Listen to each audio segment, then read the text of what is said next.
अब हमारा जो लास्ट अभिनय का प्रकार है वो बेहद इम्पॉर्टेंट है किसी भी एक्टर के लिए। और अगर हम फिल्म इंडस्ट्री या कला क्षेत्र में कुछ भी काम करते हैं उस जगह हमें यूज़ करने के लिए इस अभिनय का प्रकार होता है, वो है वाचिक अभिनय। तो वेलकम वंस अगेन गाइज, मैं ऋषिकांत आपको सिखा रहा हूँ acting. Welcome to our acting academy. तो मैं आपको एक्टिंग सिखाते समय बहुत सारे ऐसे फंडे सिखा रहा हूँ जो आपको कहीं पे भी किसी भी एक्टिंग स्कूल में सीखने को नहीं मिलेंगे। और उसी के साथ मैं लाइव प्रैक्टिकल भी करके दिखा रहा हूँ आपको कि एक्टिंग करते समय आपको कौन सी चीज़ें कहाँ पे कैसे यूज़ करनी आनी चाहिए। हमने अब तक बहुत कुछ सीख लिया है, अभी भी बहुत कुछ बाकी है सीखना। अब हमारा जो लास्ट अभिनय का प्रकार है वो बेहद इम्पॉर्टेंट है किसी भी एक्टर के लिए। इस अभिनय का प्रकार होता है वो है वाचिक अभिनय। अगर आप पॉलिटिशियन हो तो भी आपको वाचिक अभिनय की बहुत ज़रूरतमंदी होती है। अगर आप रिपोर्टर हो तो आपको स्टडी करनी पड़ती है वाचिक अभिनय की। अगर आप कोई अच्छे एक्टर हो या आप डबिंग स्टार हो तो भी आपको ज़रूरत पड़ती है वाचिक अभिनय की। तो वाचिक अभिनय क्या होता है? वाचिक अभिनय मतलब अगर आप जो भी बात कर रहे हो, जो भी मुंह से कंठ से आवाज़ निकाल रहे हो, तो उस समय आपको वाचिक अभिनय की संज्ञा प्राप्त हो रही है, क्योंकि आप कुछ बात कर रहे हो मतलब आप वाचिक अभिनय कर रहे हो। बहुत समय बहुत लोग बोलते हैं कि वाचिक अभिनय की क्या ज़रूरत है, कोई सीन दिया है मैं डायलॉग बोल रहा हूँ, लेकिन अगर आप डायलॉग अच्छे से नहीं बोल रहे हो, जो डायलॉग आपकी डिलीवरी हो रही वो अच्छे से नहीं हो रही, तो समझ लीजिए वो डायलॉग किसी के भी समझ में नहीं आ रहा। अगर आपका डायलॉग किसी के समझ में नहीं आ रहा तो आपका अभिनय बहुत गलत हो रहा है। हम बहुत सारी फिल्में देखते हैं जो डब होती है। Tieniti forte, zuccherino. Paparino è goloso di dolci stasera.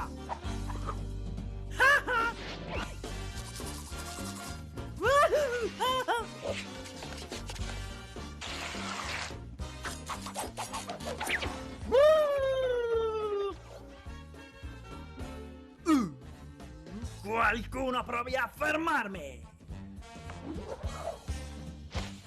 Oh. In scena non ci vai se la grana non ce l'hai. Devo prima andare in un certo posto. Hey, ശിശു. Hey, പോലീസേ. എന്താ മോളെ? ഈ ഗേറ്റ് ഒന്ന് തുറന്നേരോ? എന്തിനാ തുറക്കുന്നേ? തുറക്കാൻ പറഞ്ഞു. ആര് പറഞ്ഞു? ഗീതു. പ്ലീസ്, നല്ല പോലീസ് അല്ലേ?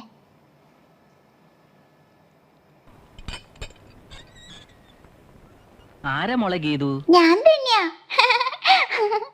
हाँ, अगर हमने कोई तमिल फिल्म ली देखने के लिए, वो हिंदी में डब हो या इंग्लिश में डब हो, तो क्या होता है जो उस वॉइस आर्टिस्ट होता है उसने वो डब की होती है, लेकिन हमारे वो दिल में छू जाती है। वहाँ पे टैलेंट आता है वाचिक अभिनय का। जब कहीं पे भी टीवी या सीरियल या ये सब कुछ नहीं था, तब हम न्यूज़ या जो मैच होती थी वो सिर्फ सुनते थे। तो वहाँ पे जो रेडियो आरजे था वो हमें सुनाता था, मतलब वो आंगिक अभिनय का यूज़ नहीं कर रहा था, वो आहारी अभिनय का यूज़ नहीं कर रहा था, वो सात्विक अभिनय का भी यूज़ नहीं कर रहा था, वो तो सिर्फ वाचिक अभिनय का यूज़ कर रहा था। बहुत बार हम ऐसी वीडियोस देखते हैं जहाँ पे हमें सिर्फ कुछ पढ़ने को मिलता है लेकिन बैकग्राउंड से कोई वॉइस होती है, तब वहाँ पे वाचिक अभिनय प्राप्त होता है। बहुत बार यह वाचिक अभिनय सिंगर्स के भी काम आता है, तो इतना इम्पोर्टेंट होता है वाचिक अभिनय। हाँ, आपको पता चल गया वाचिक अभिनय क्या होता है, कैसे होता है। तो आपको बता दूँ, अगर हम अभिनेता है और फिल्म करें, सीरियल करें या नाटक करें, वहाँ पे वाचिक अभिनय के क्या प्रकार होते हैं, तो यहाँ पे हम वाचिक अभिनय के कुल 2 प्रकार देख सकते हैं। हाँ, वाचिक अभिनय के 2 प्रकार देख सकते हैं, और वो कौन कौन से हैं? तो सबसे पहला है शाब्दिक वाचा। हाँ, अगर आप कोई बात कर, जैसे मैं बात कर रहा हूँ तो मेरे उच्चार निकल रहे हैं। अगर मैं बात कर रहा हूँ तो मेरे शब्द में उच्चार रहा हूँ, भले ही वो कौन सी भी भाषा में हो, चाहे वो हिंदी में हो, चाहे इंग्लिश में हो, चाहे मराठी में हो या चाहे गुजराती में हो, कौन सी भी पंजाबी या कौन सी भी मेरी भाषा हो, लेकिन मैं वाचा उच्चार रहा हूँ तो उस वाचा उच्चारने को ही मैं कहूँगा मेरा शाब्दिक वाचा। वाचिक अभिनय का प्रकार शाब्दिक वाचा। तो जब हम बात करते हैं, हमारी वॉइस निकलती है तो शाब्दिक वाचा, जो लोगों की नॉर्मली समझ में आ जाए। अगर मैं बात कर रहा हूँ किसी से तो मैं शाब्दिक वाचा कर रहा हूँ, मैं अकेले में कुछ बोल रहा हूँ तो मैं शाब्दिक वाचा कर रहा हूँ। लेकिन इसके अलावा मैं मेरे आवाज़ में से अलग अलग आवाज़ निकाल रहा हूँ, नॉर्मल नहीं, कोई अलग आवाज़ निकाल रहा हूँ, जैसे मैं सिट्टी निकाल रहा हूँ। अगर हम देखते हैं कि अगर कोई डायलॉग नहीं है, बिना डायलॉग के कोई ऐसा सीन है, जैसे मैं एग्जांपल के लिए आपके लिए बता दूं कि शाहरुख खान की एक फिल्म जो डर है, उसमें शाहरुख खान ने सीटी बजाई है, तो वो सीटी बजाना मतलब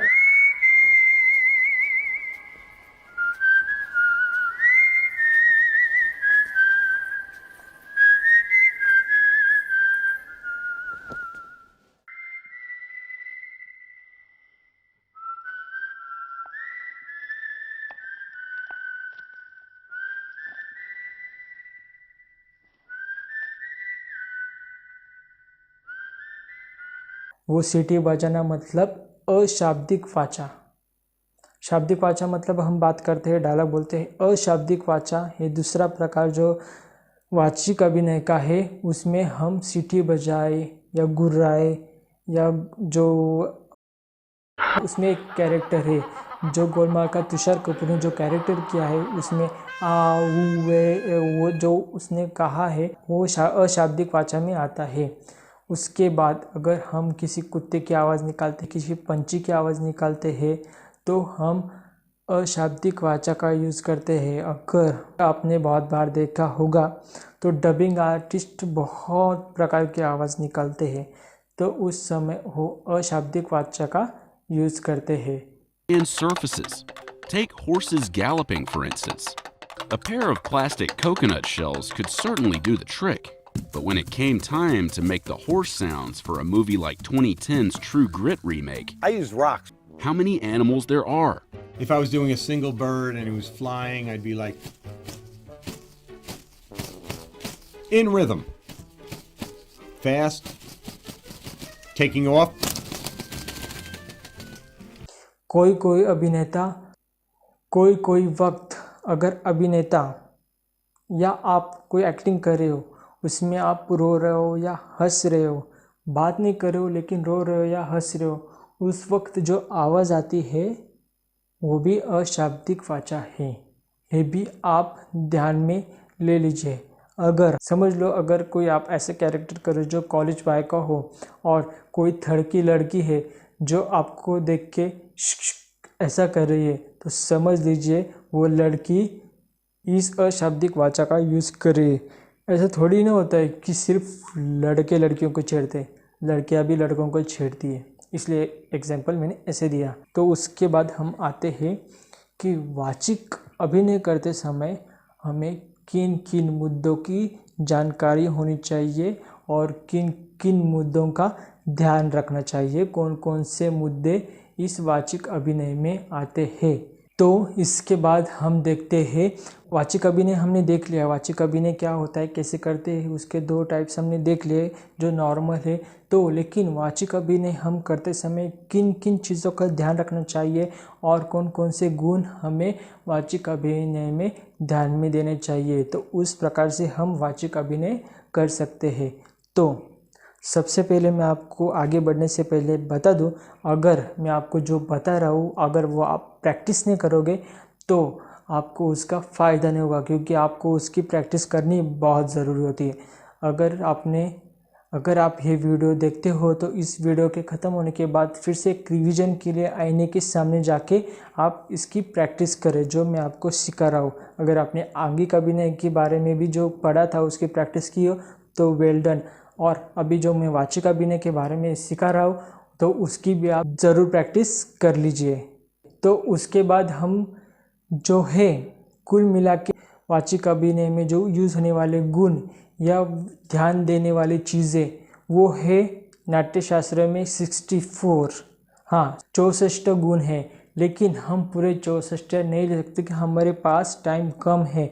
तो मैं आपको उनमें से सिर्फ और सिर्फ 6 गुण या 6 ऐसे ध्यान देने वाली चीज़ें हैं जो बहुत बेहद ही इम्पोर्टेंट है, वो सिखाने वाला हूँ। वो आपके लिए काफ़ी है, इससे आप एक्टिंग में अपनी और बढ़ोतरी कर सकते हैं, अभिनय और डेवलप कर सकते हैं। तो सबसे पहले है जो गुण है या जो सबसे ध्यान वाली देनी चीज़ है वो है जो आपकी वॉइस है, जो वाचिक अभिनय है उसका चढ़ उतार। तो जैसे मैं बात कर रहा हूँ, अगर बात करते समय अगर मैं मेरी वॉइस कम ना कर दूँ और फिर से वॉइस ना बढ़ा दूँ तो अच्छा नहीं लगता, क्योंकि जो कुछ वर्ब्स होते हैं, जो स्क्रिप्ट होती है उसमें कुछ डायलॉग्स होते हैं, वो डायलॉग बोलते समय कुछ डायलॉग्स एक ही लेवल पे हम नहीं कर सकते, बात नहीं कर सकते। जैसे गाना होता है, जो सॉन्ग्स होता है, सॉन्ग्स की हम देखते हैं एक पट्टी अलग होती है, ऊंची पट्टी या नीची पट्टी होती है, तो वॉइस की लेवल होती है वो ज़्यादा और कम होती है। कहीं कहीं हमें हेवी सुनने को मिलता है, इस पट्टी में गाना, उस पट्टी में गाना, हर जगह अलग अलग उसके लिए बताया जाता है। उसी तरह अगर आप डायलॉग बोलते हो तो डायलॉग बोलते समय आपको यह ध्यान में रखना चाहिए कि डायलॉग का वर्ब कहाँ है, जो डायलॉग है उसका वर्ब कहाँ है। पूरा ग्रामर की तरह आपको ध्यान में रखना चाहिए वर्ब कहाँ है, तो उस वर्ब को आप उठा के रखिए। जो डायलॉग बोलते हैं उसमें अगर आपने वॉइस कम ज़्यादा नहीं की, उसमें डेवलपमेंट नहीं किया, तो डायलॉग समझ में नहीं आएगा और डायलॉग पूरा का पूरा बदल जाएगा। एग्जाम्पल के लिए मैं ये डायलॉग लेता हूँ कि मैं शेर हूँ, मैं कुछ भी कर सकता हूँ। अगर हम इस डायलॉग को ऐसे बोले, मैं शेर हूँ, मैं कुछ भी कर सकता हूँ, तो एक्सप्रेशन अलग होते हैं। अगर मैं ऐसे कहूँ, मैं शेर हूँ, मैं कुछ भी कर सकता हूँ, तब जो एक्सप्रेशन है वो अलग हो गए।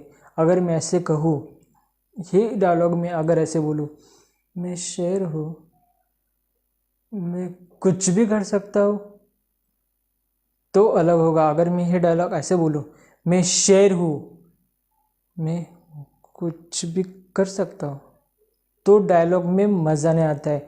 जो डायलॉग है वो एक लेवल से नहीं बोला जा सकता, और जो बोलते हैं हम डायलॉग वो चढ़ उतार सही जगह पे हो तो ही वो डायलॉग अच्छे से दिखता है। जैसे बहुत सारे डायलॉग हिट हो चुके हैं क्योंकि वो डायलॉग सही से बोले जा चुके हैं। तो यह इम्पोर्टेंट है वाचिक अभिनय में, हम डायलॉग के जो वॉइस है उसको कहाँ ज़्यादा रखें और कहाँ कम रखें। उसके बाद स्थैर्य, हाँ, हम जो डायलॉग बोलते हैं हम वहाँ ठहराव रखें जहाँ ज़रूरी है। तो अगर आपने मेरी पिछली वीडियोस नहीं देखी तो वो जाके देख लीजिए, आने वाली वीडियो देख लीजिए, और अगर वीडियो अच्छी लगे तो चैनल सब्सक्राइब करें, लाइक करें और शेयर करें। शेयर किसके साथ? जिनको एक्टिंग सीखनी है, सच में अभिनेता बनना है और ज़्यादा पैसे ना खर्च करें। मैं तो कहता हूँ अगर आप मेरे वीडियोस अच्छे से देख लेते हो, मेरे इंस्ट्रक्शन फॉलो करते हो, वीडियो पूरी तरह से जो मैं बता रहा हूँ आपको प्रैक्टिस करनी, वो प्रैक्टिस करते हो, तो आपको कहीं पे भी पैसे भरने की ज़रूरत नहीं, आप पूरी तरह से एक्टिंग सीख जाओगे, अभिनेता या अभिनेत्री बन जाओगे। आई होप आपको मेरी वीडियो पसंद आई है। अगर आपको मेरी वीडियो पसंद आई है तो चैनल सब्सक्राइब करें, लाइक करें, शेयर करें और बेल आइकन को ज़रूर प्रेस करें